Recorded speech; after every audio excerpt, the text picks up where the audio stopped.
আগের পর্বে আমরা দেখেছিলাম নারুতো একটা বড় ব্যাংকের সামান করে ফেলে, যেটা দেখে জিরায় অনেক খুশি ছিল। কিন্তু তার সাথে সাথে সে চিন্তিত যে নারুতো এতগুলো ব্যাংক থাকতে এটাকেই সামান করেছে। কারণ হলো এই ব্যাংকটাকে সামলাতে জিরায়ের অবস্থাই খারাপ হয়ে যায়। এখন এই ব্যাংকটা বলে যে কে রে আমাকে সামান করেছে, আমি হলাম মহান গামাবুন্তা। গামাবুন্তার মনে হয় যে জিরায়া তাকে সামান করেছে, এই জন্য সে জিরায়াকে খুঁজতে শুরু করে। নারুতো বলে যে আমি বিপদে ছিলাম, এই জন্য আপনাকে সামান করে ফেলেছি। আর গামাবুন্তা ওই গর্ত থেকে বের হওয়ার জন্য নারুতোকে নিজের পিঠে বসায় আর গর্ত থেকে উপরের দিকে লাফ দেয়। আর এতে নারুতোর অবস্থা অনেক বেশি খারাপ হয়ে যায়। বেচারা তো প্রায় চ্যাপ্টা হয়ে গেছিল। আর তারপরে সে যখন গিয়ে জমিনে ল্যান্ড করে তখন মনে হয় যে কোনো উল্কাপিণ্ড এসে মাটিতে ল্যান্ড করেছে। তার স্পিডের কারণে নারুতো নিচে পড়ে যায়। আর গামাবুন্টা বলে যে তুই আমাকে সামান করেছস, এটা তো কোনোভাবেই হতে পারে না। তোর মতো পিচ্ছি আমাকে সামান করতে পারে না। জিরাই আমাকে নিজের ইচ্ছা মতো সামান করতে পারে না, তুই সামান করে ফেলবি, যা এখন এখান থেকে পালা। তখন নারুতো রেগে গিয়ে গামাবুন্টার সামনে এসে দাঁড়িয়ে যায়। এখন তুমি আমার কথা কান খাড়া করে শোনো, আমি তোমাকে সামান করেছি আর আমি হলাম ভবিষ্যৎ হোকাগে। তারপরে নারুতো গামাবুন্টার উপরে উঠে বলে যতক্ষণ পর্যন্ত তুমি আমাকে নিজের মাস্টার না মেনে নিবে ততক্ষণ পর্যন্ত আমি নামবো না। গামাবুন্তা বলে ও তাই নাকি, তাহলে তো আমি তোমার উপরে মায়া দেখাবো না। তখন নারুতো শর্ত রাখে যদি সূর্য ডুবে যাওয়া পর্যন্ত নারুতো তার উপরে থাকতে পারে তাহলে গামাবুন্টাকে নারুতোকে নিজের মাস্টার মেনে নিতে হবে। আর এটা শোনার পরেই গামাবুন্তা চেষ্টা করতে থাকে নারুতোকে নিজের উপর থেকে ফেলে দেওয়ার জন্য, কিন্তু নারুতো তো অনেক বেশি জিদি ছিল। আর গামাবুন্তার এত চেষ্টা করার পরেও নারুতোকে ফেলতে পারছিল না। আর জিরায়া তো অনেক দূর থেকে নারুতোকে দেখছিল। শেষ পর্যন্ত বিকাল হয়ে যায় আর নারুতো এখন পর্যন্ত তার উপরেই রয়েছে। গামাবুন্টার হেরে যাওয়াতে নারুতো খুশিতে নাচতে শুরু করে দেয়। আর তখনই নারুতো মাথা ঘুরে নিচে পড়তে শুরু করে। নারুতো পানিতে পড়ে ডুবে যাচ্ছিল, কিন্তু তখন গামাবুন্টা নারুতোকে বাঁচিয়ে ফেলে। আর নারুতোর এই অ্যাচিভমেন্টকে দেখে জিরায়ার অনেক বেশি প্রাউড ফিল হয়। তার সাথে সাথে গামাবুন্টাকে বিশ্বাস করানোর জন্য যে নারুতো এই গামাবুন্টাকে সামান করেছে, জিরায়া তাকে সামানিং কন্ট্রাক্টকেও দেখায়। আর এটা দেখার পরে গামাবুন্টা জিরায়াকে বলে যে জিরায়া তোমার আমাকে এটা দেখানোর দরকার ছিল না, আমি জানি যে নারুতো উজুমাকিই আমাকে সামান করেছে। এই ছেলেটা খুবই সাহসী, ওকে দেখে আমার ফোর্থ হোকাগের কথা মনে পড়ে গেছে। তারপর এরা নারুতোকে হসপিটালে নিয়ে যায় আর সেখানে থাকা স্টাফের একটা বিস্ফোরণের শব্দ শুনতে পায়। আর যখনই তারা বাইরে এসে দেখে তখন তারা নারুতোকে সেখানে পড়ে থাকতে দেখতে পায়। গামাবুন্টা নারুতোকে হসপিটালের সামনে রেখে গেছে, যেটা আমরা গামাবুন্তার পায়ের ছাপ দেখে বুঝতে পেরেছি। এখন নারুতো অজ্ঞান অবস্থায় হসপিটালের মধ্যে ছিল আর শিকামারু নারুতোর পাশেই বসেছিল। শিকামারু নারুতোকে বলে যে নারুতো 3 দিন ধরে অজ্ঞান হয়ে পড়ে রয়েছে। এটা শোনার পরে নারুতো অনেক বেশি অবাক হয়ে যায়। আর নারুতো দাঁড়িয়ে শিকামারুকে জিজ্ঞাসা করে শিকামারু পরীক্ষা কবে হবে। শিকামারু বলে যে ও ফাইনাল এক্সাম সেটা তো কালকে হবে রে ভাই। শিকামারু তুই আমাকে আগে জাগাইলি না কেন? আর ওই লেজেন্ডারি সানিন কই, সে আমাকে ট্রেনিং করাবে। শিকামারু বলে যে আগে শান্ত হ, তোর সমস্যাটা কি, তুই কার সম্পর্কে কথা কইতেছস আমি তো বুঝতেই পারতাছি না। তারপরেই নারুতো পাগলের মতো নিজের কাপড়গুলোকে খুঁজতে শুরু করে যেন নারুতো আবারও ট্রেনিং করতে যেতে পারে। আর হসপিটালে এই সময়ে কোনো ডক্টরও ছিল না। আর এই সুযোগেই গারা সেখানে চলে আসে, যেখানে গারা সরাসরি লিয়ের রুমের মধ্যে যায়। গারার ওই কথাগুলো মনে পড়ছিল যখন গারা লড়াইয়ের সময় লিকে মারতে যাচ্ছিল, কিন্তু তখনই গাইসেন্সের সামনে এসে লিকে বাঁচিয়ে ফেলেছিল।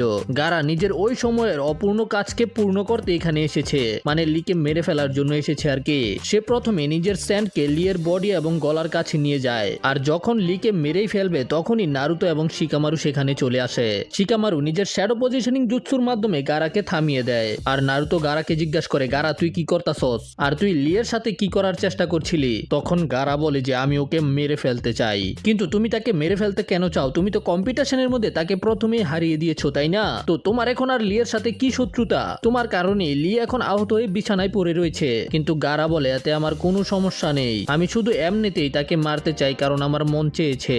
যদি তোমরা আমার রাস্তায় আসো তাহলে আমি তোমাদের দুজনকেও শেষ করে দিব। নারুতো এটা শুনে রেগে যায়, চল আয় দেখি তুই কি করতারস। তখন শিকামারু নারুতোকে শান্ত থাকতে বলে। নারুতো তো রেগে মেগে লড়াই করার জন্য রেডি, কিন্তু শিকামারু বলে যে নারুতো শান্ত হয়ে যা, নারুতো থাম, ও একটা রাক্ষস। কিন্তু নারুতো বলে হ্যাঁ আমি জানি ও একটা রাক্ষস, কিন্তু আমি ওর থেকে বড় রাক্ষস। তখন গারা বলে যে তুমি কি এখন রাক্ষসের কথা বলেছো? আমার রাক্ষস অনেক বেশি আসল, যেমন তোমারটা নারুতো। লোকেরা মনে করে যে আমার লালন পালন খুব ভালোভাবে করা হয়েছে, কিন্তু আমার বাবা আমার জন্মের পরেই আমার উপর একটা নিনজুৎসু করেছে যেন আমি অনেক বেশি শক্তিশালী হয়ে যাই। এতে আমার সোল একটা স্যান রাক্ষসের সাথে যুক্ত হয়ে গেছে। আর আমি ওই মহিলাকেও মেরে ফেলেছি যে আমাকে জন্ম দিয়েছিল। তার মানে বুঝতে পেরেছো, আমি জন্ম থেকেই একটা রাক্ষস। শিকামারু অনেক অবাক হয়ে যায়, স্যান্ডের দানব এটা আবার কি? গারা বলে যে সেটার নাম হলো সুকাকু, আর সে অনেক পুরনো একটা মনস্টারের আত্মা। আমার বাবা যে স্যান্ড ভিলেজের কাজে কাজে ছিল সে আমাকে অনেক কষ্ট করে লালন পালন করেছে। আমি মনে করেছিলাম আমার বাবা আমাকে অনেক বেশি ভালোবাসে, কিন্তু সেটা তো আমার শুধু একটা ভুল ধারণা ছিল। সত্য এটা যে আমার বাবা আমাকে এতবার মারার চেষ্টা করেছে যতবার আমি গনতেও পারবো না। শিকামারু জিজ্ঞাসা করে, তাহলে তোর বাবা এটা করলো কে? গারা বলে যে জন্মের সাথে সাথে আমার উপরে যে নিনজুৎসু করা হয়েছে সেটার কারণে আমি পাগল হয়ে যাই। আমার বাবা তো আমাকে একটা অস্ত্র বানাতে চেয়েছিল, কিন্তু আমি আমার ভিলেজের জন্যই অনেক বড় বিপদ হয়ে যাই।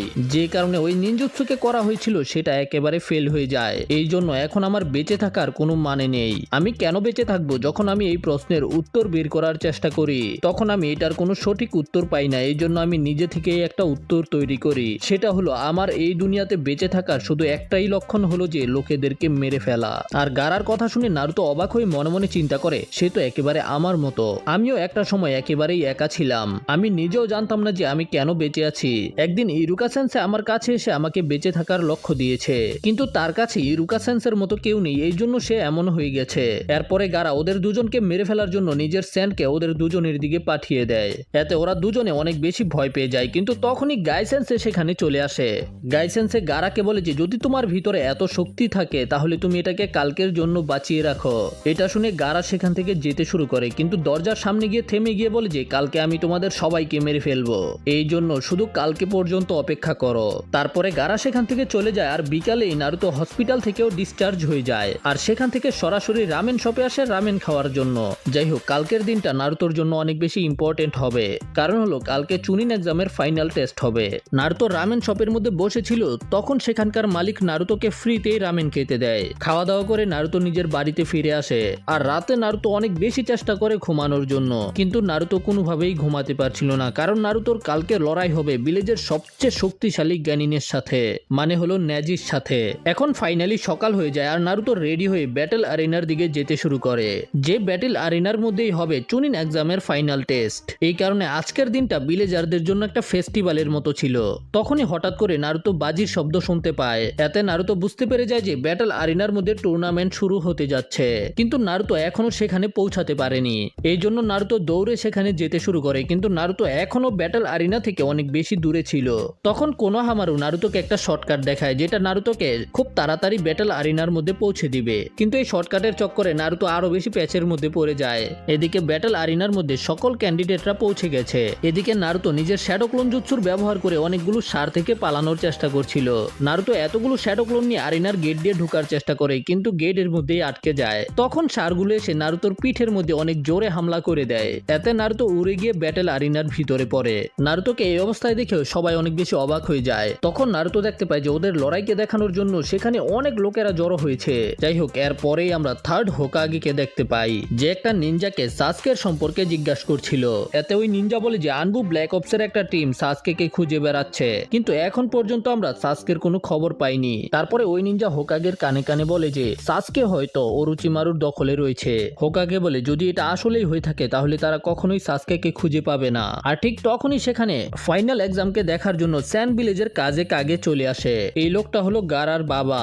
আর নিজের বাবাকে এখানে আসতে দেখে গারা অনেক বেশি রেগে যায়। লর্ড হোকাগে তাকে জিজ্ঞাসা করে এখানে আসতে কোনো ঝামেলা হয়নি তো? কাজে কাগে বলে না না, একদম না, আমি তো অনেক বেশি খুশি যে এইবারের চুনিন এক্সাম আপনার গ্রামের মধ্যে হচ্ছে। আর এই বয়সে লিভ ভিলেজের হোকাগে হয়ে আপনার অনেক বেশি কষ্ট হচ্ছে, তাই না? আপনার মনে হয় না যে এখন পরের হোকাগেকে চুজ করার সময় চলে এসেছে? হোকাগে হেসে বলে যে তুমি তো এমন ভাবে বলছো যেন আমি বুড়ো হয়ে গেছি, আমি এখনো অনেক বেশি দিন বেঁচে থাকবো। এরপরে লর্ড হোকাগে এখানে থাকা সবাইকে স্বাগতম জানায় আর বলে যে এই বছরের চুনিন এক্সামের ফাইনাল টেস্ট এখন শুরু হবে আর এটার মধ্যে 8 জন পার্টিসিপেট ভাগ নেবে। তারপরে লর্ড হোকাগে লড়াইকে শুরু করার পারমিশন দিয়ে দেয়। তখন কাজে কাগে হোকাগেকে জিজ্ঞাসা করে আপনি তো 8 জনের কথা বলেছেন, কিন্তু এখানে তো মাত্র 7 জন রয়েছে।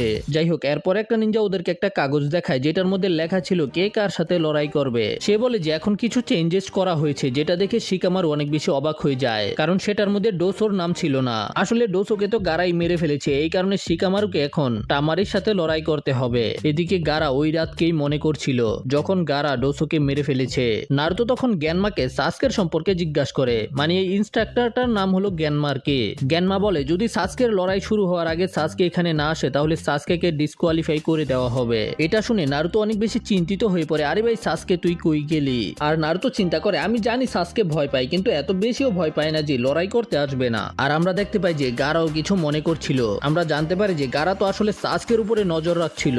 আসলে কাকাশি সাসকেকে পাহাড়ের উপরে ট্রেনিং করাচ্ছে। আর যখন তারা ট্রেনিং করছিল তখন গারা নিজের একটা এবিলিটি স্পাই পুনরায় আই দিয়ে ওদের উপরে নজর রেখেছিল আর কি। আর এইগুলো চিন্তা করার পরে গারা অনেক ভয়ানক একটা হাসি দেয়, আর গারার এই হাসিকে দেখে স্যান্ড ভিলেজের নিনজা অনেক বেশি ভয় পেয়ে যায় আর মনে মনে চিন্তা করে গারা